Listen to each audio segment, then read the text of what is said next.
Hola, buenas tardes a todos. Vamos a cerrar el tema 3, que como sabéis trata de problemas de valor inicial rígidos con una serie de problemas que os hemos preparado resueltos y otra pequeña colección de problemas propuestos para que vosotros podáis ir practicando y encontrándoos, si es así, las dudas que nos podáis preguntar a través del foro o del correo. Em, Por cierto, no hemos recibido todavía ninguna duda. Espero que eso quiere decir que lo tenéis todo muy claro, pero seguramente en cuanto os pongáis a estudiar un poco y a hacer problemas os vayan surgiendo dudas. Esperamos que os pongáis en contacto con nosotros para aclararlas lo antes posible, ¿vale? Para que no se acumule el trabajo de cara al final del periodo. Muy bien, como os decía, vamos a trabajar con problemas rígidos, es decir, vamos a trabajar con problemas en los que hay diferentes áreas del intervalo donde está definida la variable independiente, donde hay crecimientos o decrecimientos muy rápidos en comparación con otras regiones del intervalo de definición, y eso nos va a llevar a trabajar con diferentes tipos de métodos en función del problema y de si estamos trabajando con métodos implícitos, explícitos o con los que tiene implementados MATLAB. ¿De acuerdo? Vamos a continuar, mejor dicho, vamos a comenzar con un problema del que ya habíamos hablado en algún momento. Es el modelo de problema rígido que hay en la aplicación de MATLAB con el que hemos estado jugando un poco. Y si recordáis, el problema consiste en modelizar el encendido de una cerilla. Cuando trabajamos con distintos radios de la bola inicial de fuego, encontramos distintos tipos de comportamiento en los instantes siguientes. De manera que lo que se hace es estudiar primero cuál es ese radio inicial, este delta, que es el que va a proporcionar la rigidez del sistema. Va a proporcionar también la amplitud del intervalo en el que estemos trabajando. Cuanto más pequeño sea ese radio inicial, más grande va a ser el intervalo en el que estemos trabajando. Y vamos a ver qué ocurre en el proceso entre que esa pequeña llamarada inicial se transforma en una llama más grande y se estabiliza. ¿Vale? Una vez el proceso se estabiliza, ya pierde interés y lo dejamos. ¿De acuerdo? De manera que partimos de la modelización de este problema, que veis que es una ecuación diferencial sencilla de primer orden, aparentemente inofensiva, y lo que haremos será trabajar con ella de manera que, bueno, pues vamos a ir jugando con las distintas posibilidades. Vamos a trabajar, como os decía, con distintos valores de delta. El primer delta con el que vamos a trabajar, lo llamamos D en MATLAB, es una centésima. En esa centésima, vamos a ver si consigo desplegar el menú, que ahora mismo no visualizo.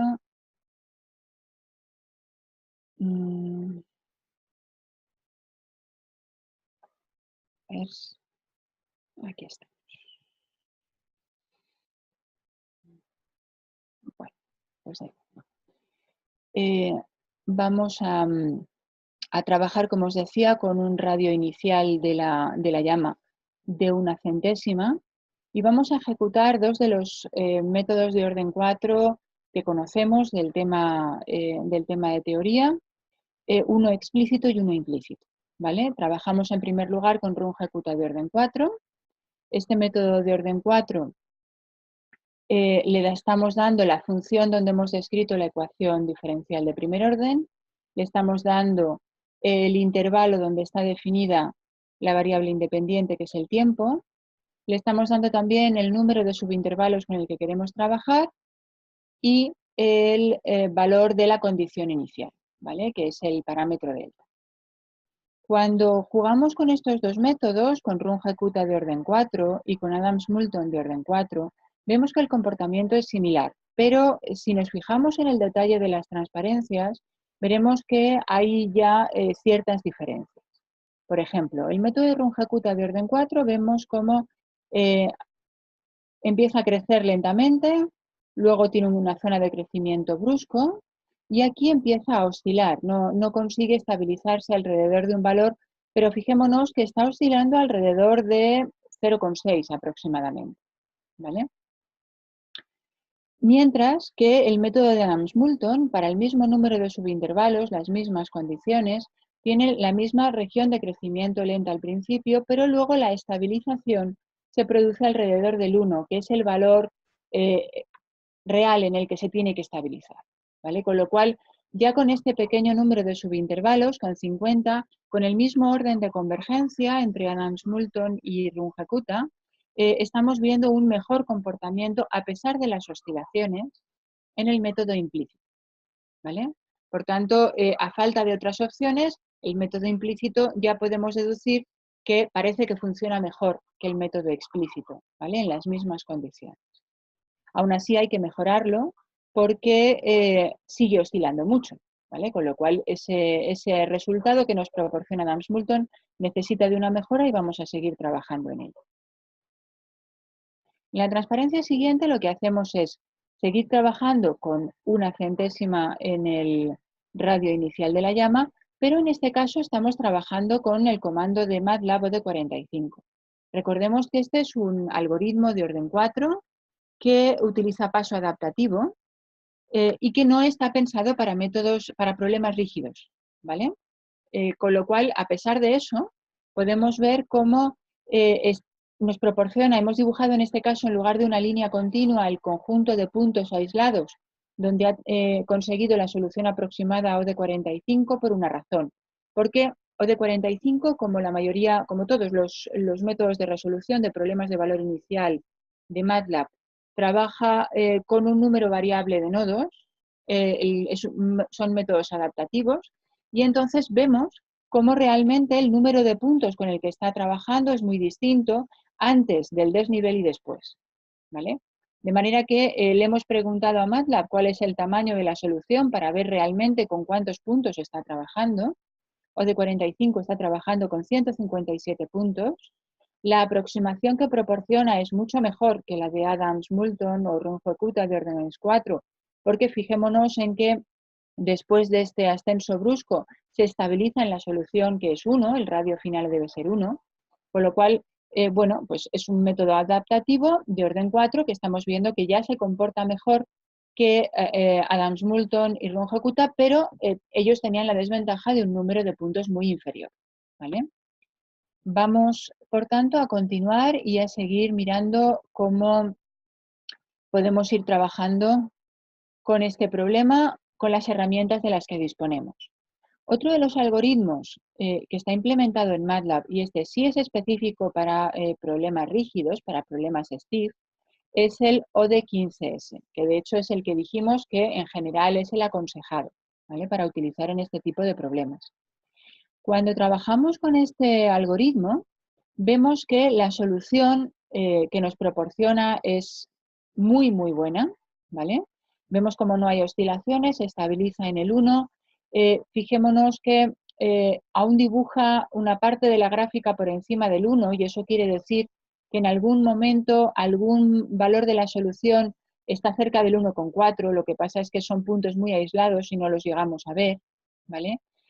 Pero vemos cómo el comportamiento es muy estable y realmente el número de puntos con el que está trabajando es de 50, exactamente el mismo número de puntos que hemos utilizado al principio con Adams-Moulton de orden 4 y Runge-Kutta de orden 4 que tenían sus oscilaciones, ¿vale?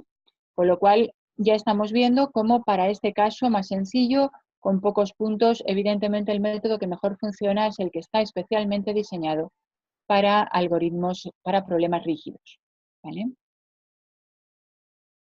A partir de aquí, ¿qué es lo que hacemos? Bueno, vamos a coger los métodos de partida y vamos a ver si aumentando el número de subintervalos somos capaces de encontrar soluciones tan buenas como las que nos proporciona el OD15S, por ejemplo, ¿vale?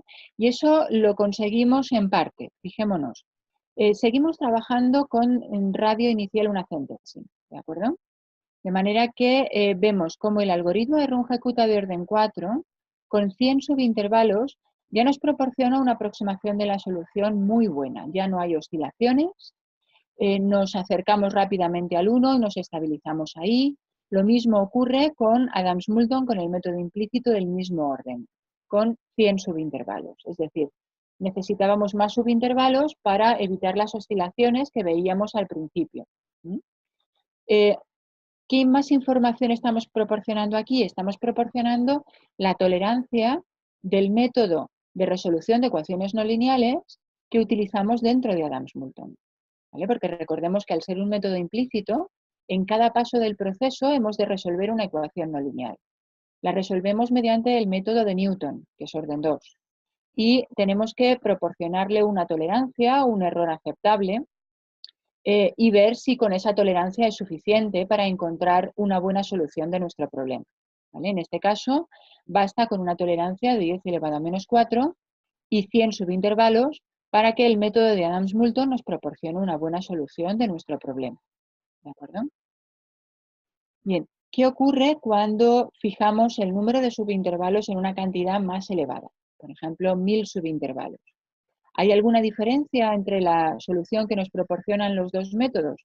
No, pues aparentemente no. El método de Runge-Kutta nos da la misma solución si trabajamos con 100 o con 1000 subintervalos. En el método de Adams-Moulton la diferencia está en que para que se estabilice el proceso, la tolerancia que hay que exigir es más pequeña. Tenemos que trabajar con 10 elevado a menos 6.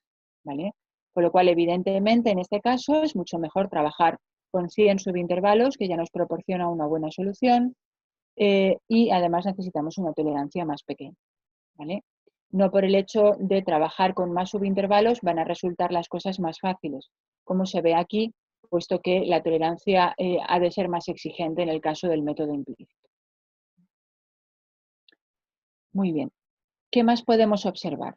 Bien, si ahora lo que hacemos es reducir el tamaño de delta, es decir, cogemos una condición inicial más pequeña y por lo tanto aumentamos la rigidez del problema, estamos dificultando el que los métodos estándar puedan resolver el problema al menos con pocos puntos. Y de hecho, si nos fijamos, con este delta de 1 milésima con el que estamos trabajando ahora, el Runge-Kutta de orden 4 con 1000 puntos no es capaz de resolver la solución. Aquí estamos trabajando con un eje de ordenadas de más de 10 elevado a 100. ¿Vale? No es capaz de encontrar una solución del problema, no converge. Sin embargo, Runge-Kutta ya con 7000 subintervalos, que no es poco, 7000 subintervalos, son suficientes para proporcionar una buena estimación de la solución. Además, el hecho de trabajar con este delta más pequeño proporciona una diferencia respecto a las gráficas anteriores. Recordemos que cuando la delta era 1/100ª teníamos una curva que iba subiendo poco a poco hasta que encontrábamos la pendiente que nos llevaba hasta el 1, ¿de acuerdo? Aquí esa curva está mucho más cerca del 0 y la subida es mucho más abrupta. Eso ocurrirá en todas las soluciones en las que consigamos converger. También tendremos un problema en los picos. Fijémonos que en el momento en el que estamos trabajando sobre, sobre el instante 1 y tenemos esa tremenda subida, el método de Runge-Kutta de orden 4 aquí tiene problemas de estabilidad, porque vemos que hay un pequeño pico que sobresale para luego estabilizarse, no en el 1, que es donde debería estabilizarse, sino en el 0,9. Es decir, Runge-Kutta, aunque aparentemente con 7000 subintervalos está funcionando bien, realmente no lo hace tan bien. ¿De acuerdo? No está convergiendo a la solución que es 1, se está quedando cerca y además tiene problemas en el cambio de comportamiento. Vamos a ver qué pasa con Adams-Moulton, con el método implícito. Recordemos que Runge-Kutta es un método muy bueno, es el que más se usa en general, pero es un método explícito. Y para este tipo de problemas con rigidez, pues tiene ciertas dificultades importantes. Adams-Moulton en principio es más apropiado para los para los problemas rígidos, pero igualmente podemos observar que con 1000 subintervalos no es capaz de encontrar la solución. Se queda oscilando alrededor del 0 y al final la solución se desbarata, ¿vale? No tiene ningún sentido. Y eso que estamos trabajando con una tolerancia exigente de 10 elevado a menos 8. Es necesario subir a 7000 subintervalos de nuevo para encontrar una buena solución. Esta vez sí vemos como el método de Moulton implícito converge a 1, que es la solución del problema, es el tamaño final que debe tener la llama. Es verdad que también tiene alguna pequeña dificultad aquí cuando estamos trabajando en el cambio de comportamiento, en el cambio dependiente, pero a pesar de eso la solución que proporciona es buena, con 7.000 subintervalos y una tolerancia de 10 elevado a menos 8. Muy bien. ¿Qué más cosas podemos estudiar? Pues vamos a ver cómo en esta nueva transparencia comprobamos el comportamiento para un delta de una 10 milésima, igual que estamos haciendo con Runge-Kutta de orden 4 y Adams-Moulton, pero con O de 45. El orden es el mismo, el número de nodos y su posición es variable, ¿vale? Estamos hablando de un método de paso adaptativo. Está proporcionando una solución francamente buena, ¿vale? Converge a 1 como debe hacerse, trabaja con menos puntos al principio, más en cuanto llegan los problemas, pero fijémonos en que el número de puntos con el que estamos trabajando no es pequeño. Estamos trabajando con más de 12.000 puntos, ¿vale? Con lo cual, no está tan mal el comportamiento que habíamos obtenido para Adams-Moulton, por ejemplo, con 7.000 subintervalos. Pero ¿cómo se comportan los métodos específicos para problemas rígidos, como es el OD15S? Pues podemos observar cómo en este caso, con una 10 milésima, igual que estamos haciendo antes, la solución que nos proporciona nuestro problema es muy buena, tiene algún problemilla cuando nos acercamos al 1, eso es cierto, pero no tantos como en los métodos anteriores, y se estabiliza perfectamente en 1, cómo debe hacerlo, solamente trabajando con 108 puntos, ¿vale? Conclusión, si podemos utilizar el OD15S, mejor que ninguna otra opción. Eso no significa que no sea necesario conocer los otros métodos, que pueden ser muy útiles en problemas que sean poco rígidos, ¿vale? Pero cuando tenemos un problema con una rigidez importante, habrá que irse al OD15S, salvo que nos indiquen explícitamente lo contrario. ¿De acuerdo?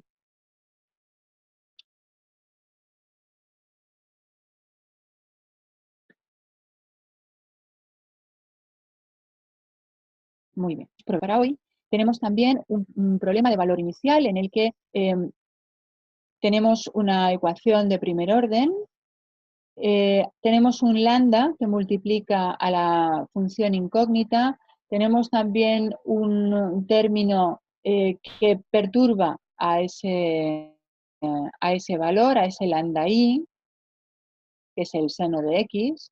La condición inicial es fija, y de 0 es igual a 0, y el intervalo donde está definida la variable independiente es el 0,2pi. Sabemos cuál es la solución exacta, con lo cual podemos calcular errores y comparar resultados. ¿De acuerdo? Bien, se nos piden varias cosas en este problema. Lo primero que hemos de hacer es hacernos una idea de cómo es esa solución exacta y cuál es el comportamiento en las proximidades de esa solución, para ver si de verdad tenemos un problema de rigidez o no, ¿vale? Eso lo vamos a hacer con distintos valores del parámetro lambda, con un parámetro pequeño, que es 2, uno intermedio, 50, y uno muy grande, 10.000, ¿vale? Y vamos a ver qué tipo de comportamiento podemos observar a partir del campo de direcciones. Luego lo resolveremos con el método de Euler hacia atrás, pero solamente para lambda 50, ¿vale? Y para mejorar la precisión de los resultados, vamos a trabajar con la técnica de extrapolación de Richardson que os explicó Juan Ramón en la clase anterior. Y a partir de ahí, lo que vamos a hacer es, ¿qué tendríamos que proporcionarle? ¿Qué número de subintervalos tendríamos que proporcionarle al Euler clásico, no al Euler hacia atrás, sino al explícito, para obtener una aproximación suficientemente buena del problema con lambda igual a 50? ¿Vale? Ese sería un poco aquello con lo que vamos a jugar en este problema 2. Bien. La representación gráfica de los campos de direcciones ya la hemos visto en otras sesiones, con lo cual no vamos a centrarnos demasiado en ella. Sí hemos querido destacar en diferentes colores los aspectos que consideramos importantes. Por ejemplo, en este caso estamos trabajando con lambda igual a 2. El número de subintervalos con el que estamos trabajando es de 20 en ambas variables. Y lo que hacemos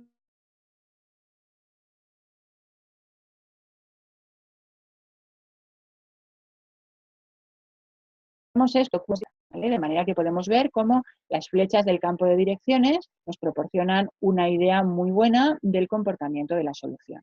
Si observamos el campo de direcciones cuando nos alejamos de esa solución exacta, vemos que, bueno, si no nos alejamos mucho, la aproximación sigue siendo buena, pero en cuanto nos alejamos un poco, estas flechas tienden a hacerse cada vez más verticales. Eso no significa que el problema funcione.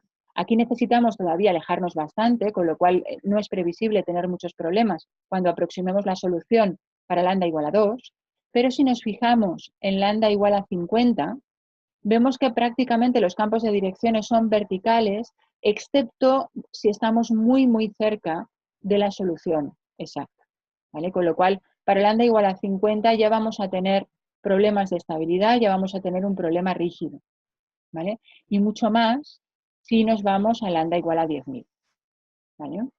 Con lo cual, esta idea de representar el campo de direcciones ya nos da una idea de cuán rígido es el problema que estamos tratando de resolver, ¿vale?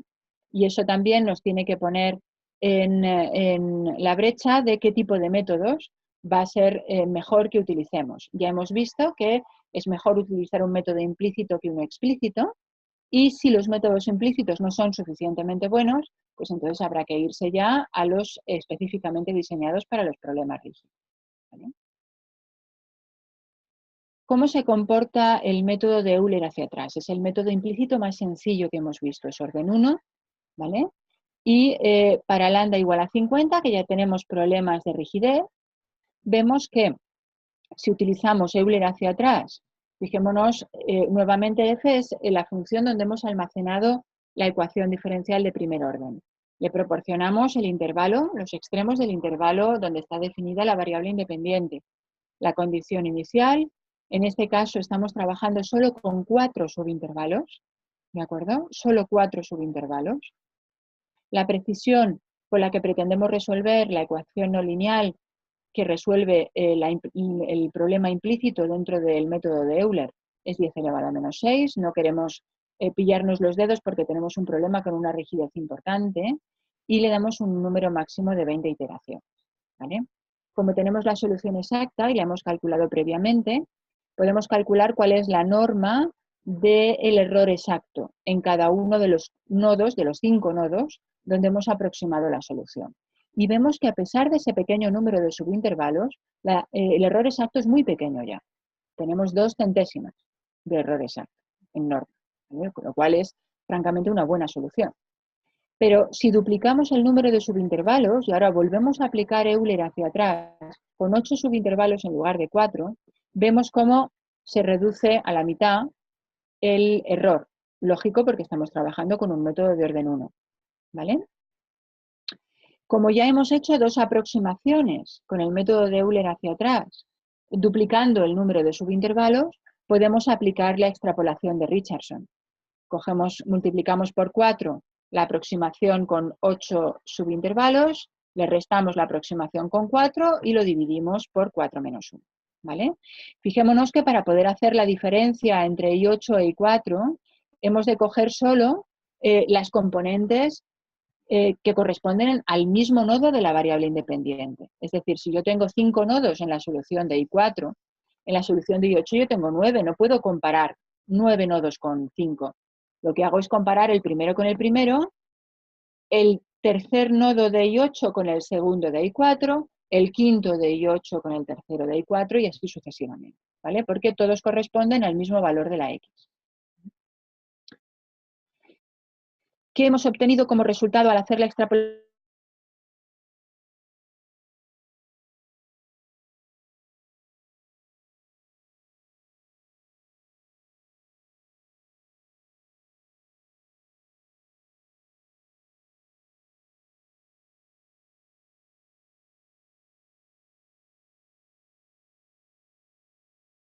Las 2 últimas aproximaciones con 16 y con 8 subintervalos, de manera que, como hemos dicho antes, tengamos el mismo número, estamos trabajando sobre los mismos nodos en X al comparar ambas soluciones y reducimos una vez más el error en norma, ¿vale? Nos quedamos en 38 10 milésimas.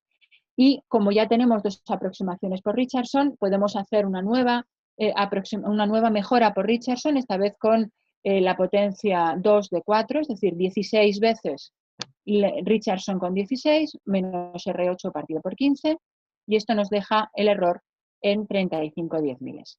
¿Vale? Con lo cual, haciendo muy poco esfuerzo, hemos podido mejorar considerablemente la solución.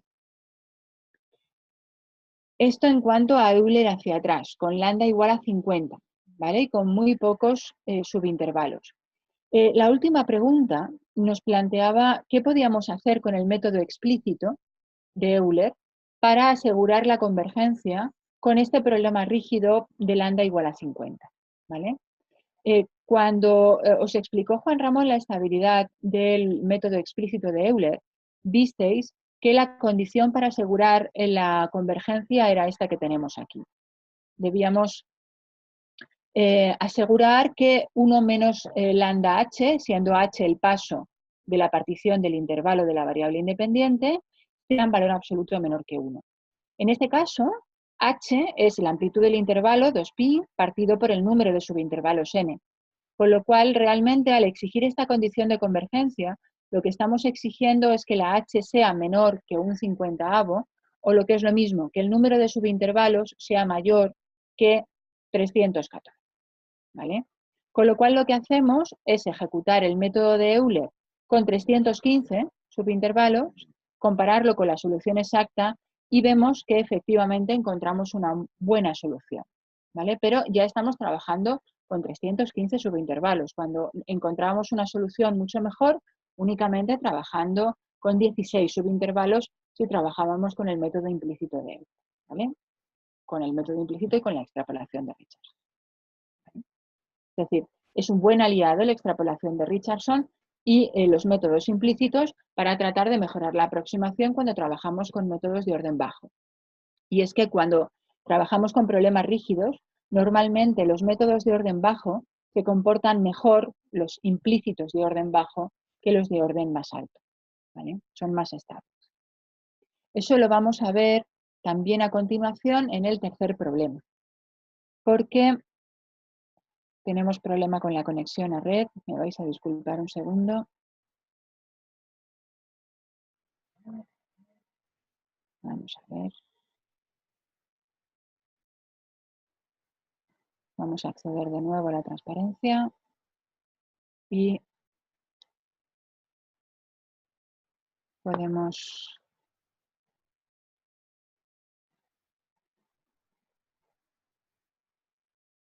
Vamos a ver si puedo acceder de nuevo. De acuerdo. Venimos aquí, comparto pantalla de nuevo. Aquí está. Y nos vamos, disculpad, a la pantalla en la que estábamos, que era la número 17. ¿Vale? Bien.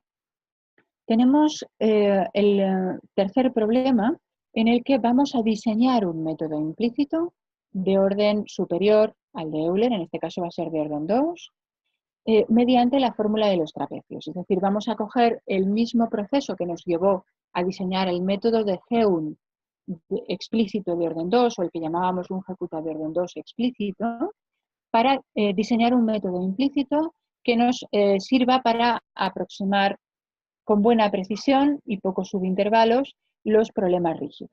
¿Vale? Bien, vamos a comenzar, por tanto, con la expresión integral que nos define nuestro problema de valor inicial, como hemos hecho siempre. Lo que hacemos ahora es coger la integral definida y la aproximamos por trapecios, de la misma forma que hicimos con Heun, de manera que nos queda esta expresión que podemos ver aquí en la transparencia. ¿Qué ocurre aquí? Que tenemos un problema implícito porque aquí aparece la solución en el nodo x1 cuando pretendemos calcular precisamente una aproximación a la solución en el nodo x1. Resolvemos ese problema mediante un método de resolución de ecuaciones no lineales. En general trabajamos con Newton, pero diseñamos el método implícito de la forma que podemos ver aquí.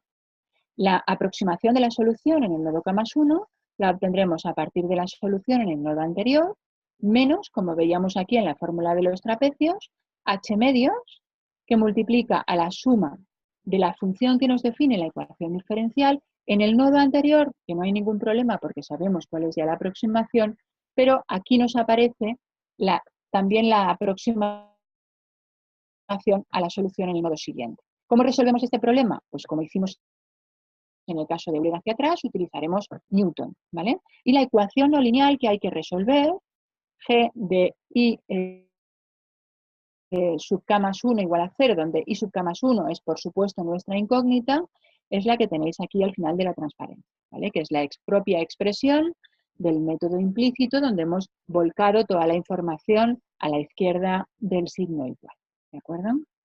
Pues bien, teniendo esto en mente, lo que vamos a hacer es, en dos apartados que nos solicita este problema, primero, implementar el método de los trapecios en MATLAB y segundo, ¿vale? Y vamos a trabajar con una rigidez importante de 10 elevado a menos 6, ¿no? Porque fijémonos que el término que implica la rigidez lo tenemos en el denominador de nuestra ecuación diferencial, con lo cual cuanto más pequeño sea, más rígido va a ser nuestro problema. Tenemos también la solución exacta, con lo cual vamos a poder comprobar la bondad de nuestro método y vamos a mirar cuál es el número de subintervalos que necesitamos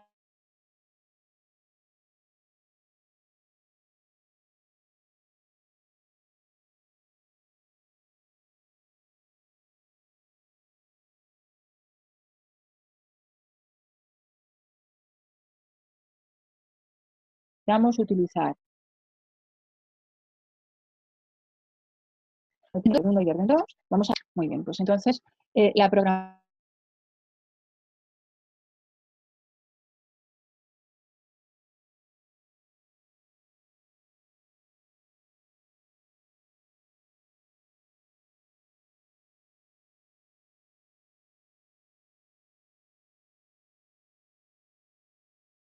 tenemos que la nueva aproximación será la anterior menos un cociente, el cociente de Newton. Aquí tenemos la función cuyo cero estamos buscando y n0 es nuestra incógnita y dentro de del nombre fun lo que tenemos es la función que describe la ecuación diferencial evaluada en el nodo xk más 1 y en el valor actual que tiene nuestra incógnita, que es IN0, ¿vale?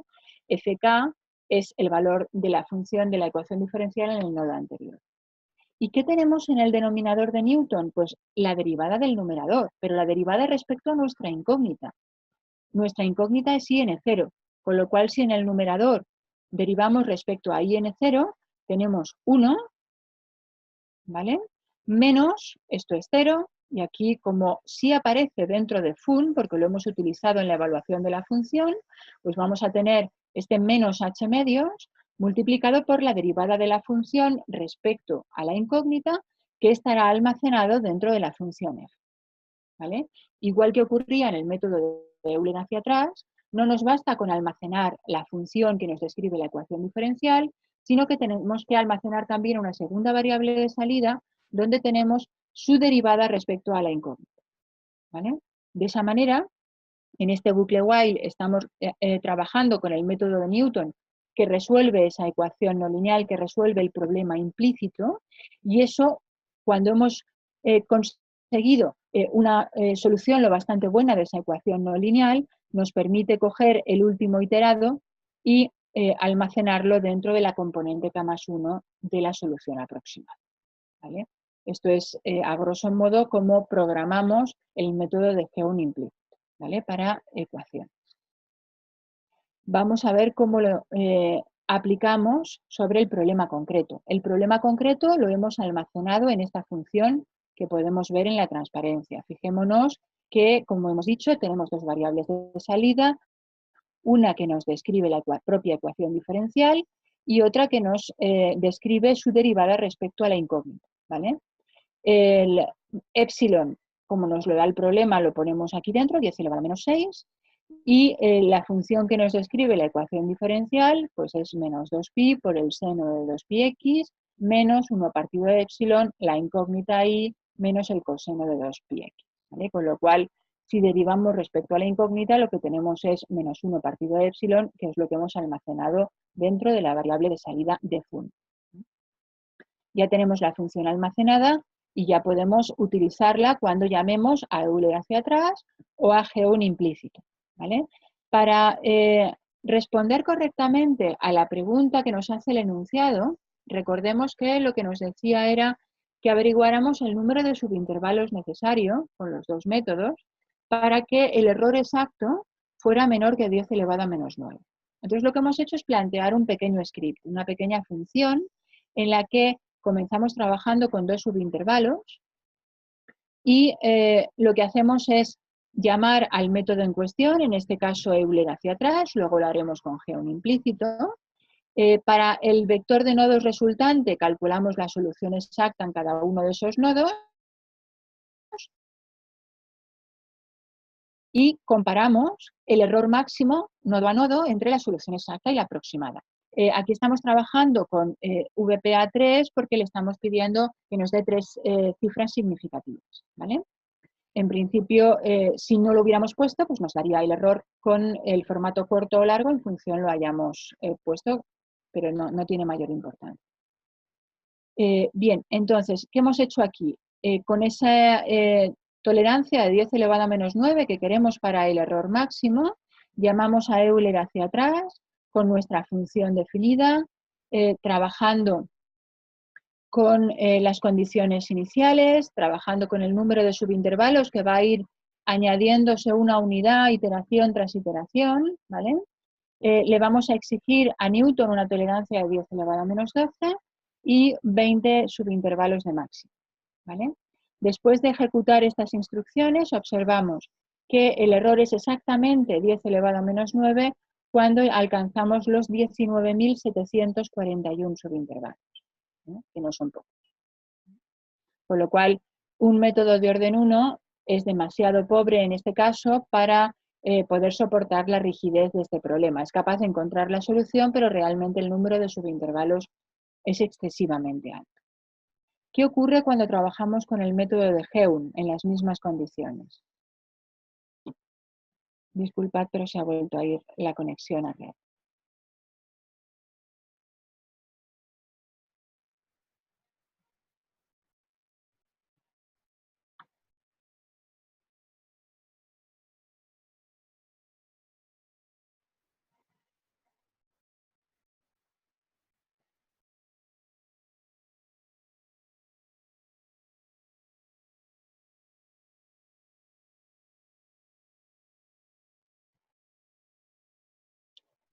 Vamos a volver.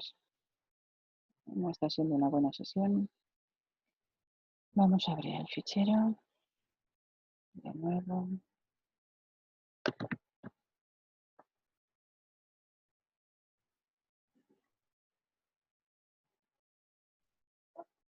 Bueno, estamos aquí. Vamos entonces, recuperada la presentación, a trabajar con el método de Geun implícito y vamos a ver cuántas iteraciones necesita para resolver el mismo problema con las mismas condiciones.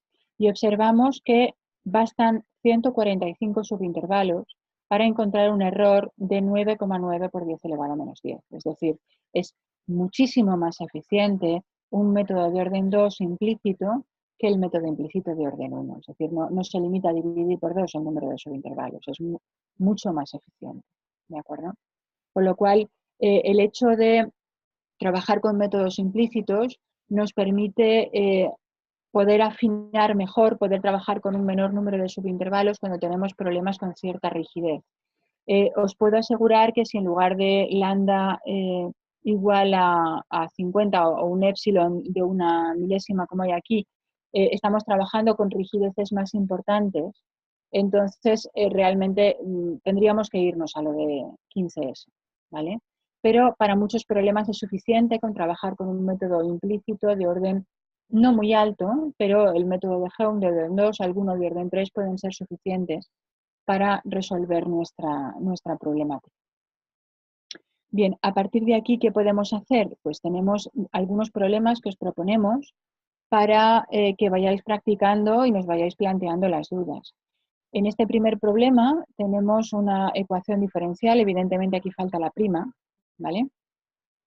Hay que resolverlo con distintas técnicas, con Euler explícito, Euler implícito, con tamaño de paso reducido y luego comparar la solución con A de 15S. Este es un problema que no debería costaros demasiado porque es de ejecución directa, ¿vale?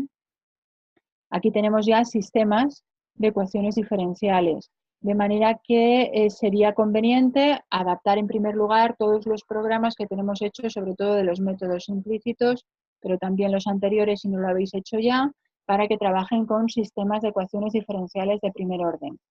De manera que tenemos en este caso también la solución exacta y podemos comparar el comportamiento de los métodos de orden 4, Runge-Kutta y Adams-Moulton, con distintos tamaños de paso para ver el comportamiento de los métodos. Son métodos rígidos porque tenemos diferentes velocidades, ¿vale? A la hora de trabajar con las soluciones. En función del tiempo, la exponencial de periodo corto nos va a afectar más o la de periodo largo, ¿vale? Aquí tenemos otro problema rígido en el que lo que multiplica la i ya no es solo una constante más o menos grande, sino una propia exponencial, con lo cual podemos esperar bastantes problemas de estabilidad. Y aquí se trata de que vayáis jugando con todos los métodos que conocemos, desde Runge-Kutta de orden 4, los métodos implementados en MATLAB, los implícitos de Euler y de Geum, el de orden 4 de Moulton, ¿vale? Para que vayáis jugando y os vayáis familiarizando con la resolución de este tipo de problemas, ¿vale? Tenemos aquí también un problema físico en el que hay que trabajar primero con el problema de valor inicial, hay que transformarlo en un sistema de ecuaciones diferenciales de primer orden. Tenemos los valores de las constantes implicadas en el problema, con lo cual no hay demasiada dificultad a la hora de resolverlo. Fijaos que aquí ni siquiera os estamos diciendo qué métodos hay que usar, simplemente se trata de practicar, ¿vale? Y de que vosotros veáis qué dificultades os encontráis y cómo se resuelven en cada caso, ¿vale? Más problemas, en la bibliografía podéis encontrar una gran colección también. Siempre tenemos problemas del mismo tipo. Partimos de la función incógnita, que en este caso es la x, multiplicada por una constante más o menos elevada, que es la que le da la rigidez, y a partir de ahí pueden surgir los problemas en función de los métodos, ¿vale? Pues se trata de que vayáis practicando con todos y cada uno de estos problemas. Bibliografía específica, pues os la estamos dando en cada uno de los documentos, pero evidentemente si os ponéis a bucear en internet encontraréis muchas cosas.